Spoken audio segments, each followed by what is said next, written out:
Summer's coming, guys. Beach season. Throw away the Easter candy. Time to eat clean and train dirty.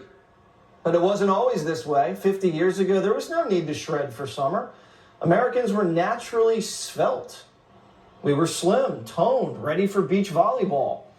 And only 15% of Americans were obese. Now that number's ballooning.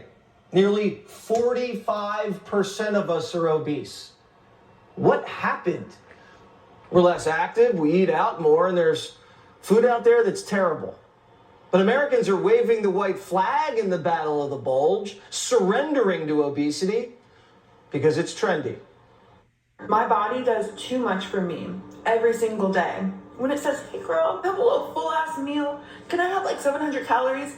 I'm like, yes girl, yes you can. Diets don't work. We have tons of research showing that most people gain back all of the weight they lost and more. In the end, we're just getting more people in larger bodies, but you apparently don't want that because you don't like fat people.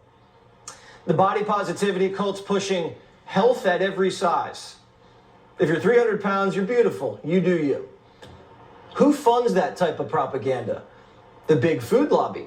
The ones who gave us the food pyramid that told us Lucky Charms was healthier than beef. They're funding studies that bash diet and exercise.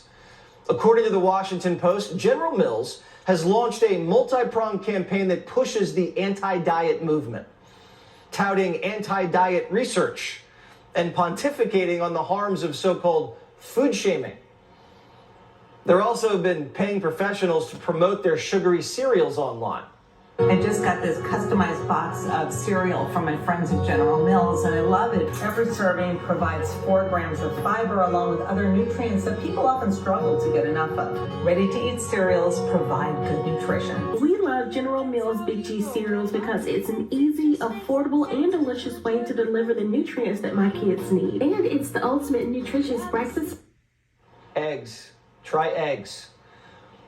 Not only are they brainwashing, they're encroaching upon your kitchen cabinets. An investigation by the Post found they've got a whole team of lobbyists to push back on policies that would add health information to food labels.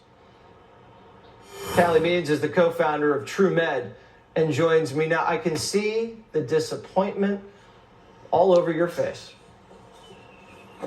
Jesse, as a parent, I am outraged, and every parent should be outraged. 50% of our teens are overweight or obese.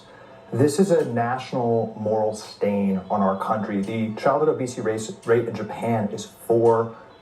And working for the food companies, I can tell you, they know the American people want to be healthy. They don't want their kids to be fat. They don't want their kids to be depressed. They don't want their kids to be addicted to ultra-processed food. But they beat that out of them. That's the strategy.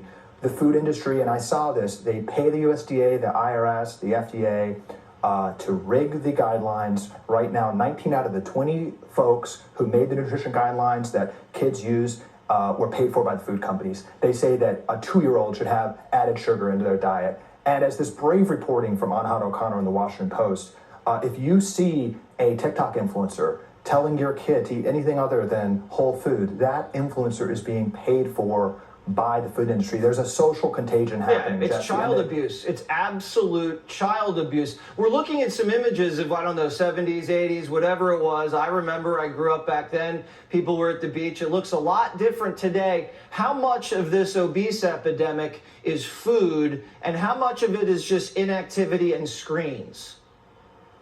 There's trillions of dollars of incentives against the American patient to eat ultra-processed food that's gone from 0 to 70% of our diet in 100 years and to be sedentary. We are absolutely decimating our human capital, and the raw economic reality, Jesse, is that a sick, fat, depressed, addicted child is profitable for the system, the food system, and the healthcare system, and the opposite is unprofitable. Thanks, Jesse. You're right. The healthcare system also profits from fat, unhealthy kids. This is just an absolute disgrace. Callie, thanks as always. You're great.